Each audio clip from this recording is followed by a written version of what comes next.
আসসালামু আলাইকুম। এআই কি আমার জন্য উপকারী নাকি অপকারী?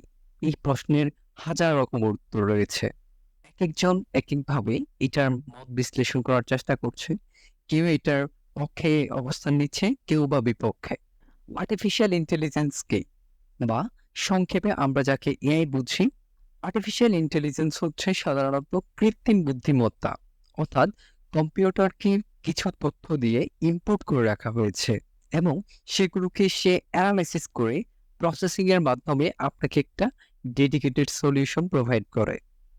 সাধারণত আপনি আর্টিফিশিয়াল ইন্টেলিজেন্স বলতে এতটুকুই বুঝি। কিন্তু আসলে এটা নিয়ে আতঙ্কিত হওয়ার কি আছে? হ্যাঁ, অনেকের অনেকভাবে আতঙ্কিত হওয়ার সুযোগ রয়েছে। আর্টিফিশিয়াল ইন্টেলিজেন্স এমন একটি বুদ্ধিমত্তা যেটা মানুষের মতো লার্নিং করার ক্ষমতা রয়েছে।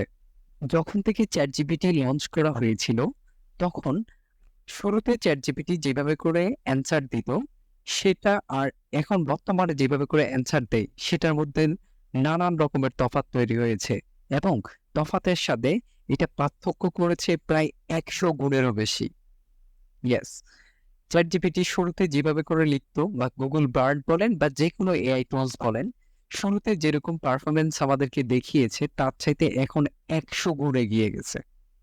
কারণ হচ্ছে এআই কিন্তু প্রতিনিয়ত প্রত্যেকটা বিষয় লার্ন করছে এবং এআই কিন্তু এখনো শীর্ষ স্টেজে আছে। অর্থাৎ যেটাকে বলা হয় ওয়ান স্টেজে থাকা অবস্থায় চ্যাটজিপিটি বলেন বা এই ধরনের টুলস গুলো আমাদেরকে যেই সমস্ত আউটপুট দেখাচ্ছে এটা সত্যিই ভয়ংকর।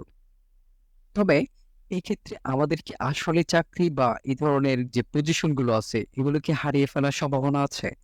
আমি বলব ১০০% আছে। কেননা ChatGPT বলেন কিংবা অন্যান্য টুলস বলেন, এই টুলস গুলো এতটা পাওয়ারফুল হয়ে যাবে একটা সময় গিয়ে, এগুলো মানুষের চাইতে বেশি কাজ করতে পারবে। একটা কোম্পানি সবসময় চাইবে তার এমপ্লয়ি খরচ বাঁচিয়ে এই ধরনের টুলস গুলোর মাধ্যমেই কাজগুলো করিয়ে নিতে। কিন্তু মজার বিষয় হচ্ছে এআই কিন্তু নিজে, নিজে কোনো কিছুই করতে পারবে না। অর্থাৎ এআই কে চালানোর জন্য কোনো একজন চালক প্রয়োজন হবে, যাকে সংক্ষেপে বলা হয় প্রম্পট ইঞ্জিনিয়ার। ভবিষ্যতে আমাদের এই প্রম্পট ইঞ্জিনিয়ারের প্রয়োজন হবে। আমাদের হয়তো অনেক জব চলে যাবে। হয়তো একজন ডিজিটাল মার্কেটারের পুরা সবগুলো কাজই এআই টুলস করতে পারবে। কিন্তু এই এআই টুলস কে পরিচালনা করতে হলে আমাদের এই প্রম্পট ইঞ্জিনিয়ার গুলোর প্রয়োজন হবে। প্রতি ইন্ডাস্ট্রিয়ালাইজেশন রেগুলেশন এর মাধ্যমে পৃথিবীতে নতুন কিছু আবির্ভাব হয়। ঠিক তেমনি চতুর্থ শিল্প বিপ্লবে আমাদের সাথে যুক্ত হয়েছে এআই বা আর্টিফিশিয়াল ইন্টেলিজেন্স। তৃতীয় ইন্ডাস্ট্রিয়াল রেভলিউশন যখন হয়েছিল, তখন আমাদের ইন্ডাস্ট্রিয়াল রেভলিউশনের সাথে, সাথে মানুষ তখন একটা জিনিস ধারণা করে নিয়েছে যে যন্ত্র এসে মানুষের চাকরিগুলো খেয়ে নিল। এবং তখন কিন্তু পৃথিবীতে বহু মানুষ কোটি, কোটি মানুষ তাদের চাকরি হারিয়েছেন। কিন্তু চাকরিগুলো কিন্তু চলে যায়নি। হয়তো সেগুলো কিছু ইন্ডাস্ট্রিয়াল কিছু যন্ত্র নিয়ে নিয়েছে। কিন্তু যন্ত্রগুলো চালানোর জন্য কেউ একজন আবার তৈরি হয়ে গিয়েছে। অর্থাৎ জব কখনো যাবে না। যদি আপনি ইন্ডাস্ট্রিয়াল রেভলিউশন এর সাথে নিজেকে আপডেট করেন। এখন বর্তমানে ৪র্থ শিল্প বিপ্লব চলছে। এই ৪র্থ শিল্প বিপ্লবে এসে এই মুহূর্তে আপনাকে শিখতে হবে এআই। অর্থাৎ এই রেভলিউশনে সবথেকে ইম্পোর্টেন্ট ইমপ্যাক্ট ফেলতে যাচ্ছে এআই। এআই আপনার চাকরি কখনো নিতে পারবে না যদি আপনি এআই এর সাথে সম্পূর্ণরূপে নতুনভাবে নিজেকে আপডেট করেন। আপনি যদি নিজেকে ব্যাকডেটেড করে রাখেন তাহলে পৃথিবীর সাথে আপনি কখনো এগিয়ে যেতে পারবেন না। সারা পৃথিবীতে এখন বর্তমানে তাই ৪র্থ শিল্প বিপ্লবের সাথে নিজেকে এআই এর সাথে একজন এক্সপার্ট ইঞ্জিনিয়ার হিসেবে গড়ে তুলুন।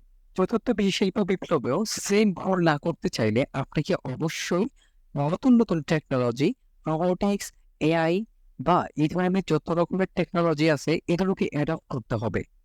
কালের বিবর্তনে যেই টেকনোলজি আসুক না কেন, আপনাকে অবশ্যই সেটাকে লার্নিং করতে হবে এবং অবশ্যই লার্নিং করার পাশাপাশি সেটাকে প্রপারলি প্র্যাকটিস করে নিজের লাইফে ইন্টিগ্রেট করে ফেলতে হবে। তাই আর দেরি না করে চলুন আমরা আপডেটের সাথে নিজেকে আরেকটু উন্নত করি, আরেকটু সুন্দর করে গুছিয়ে নিই আমাদের বিভিন্ন টুলস ব্যবহার করার মাধ্যমে। আর দেরি না করে চলুন আমরা লার্নিং শুরু করি।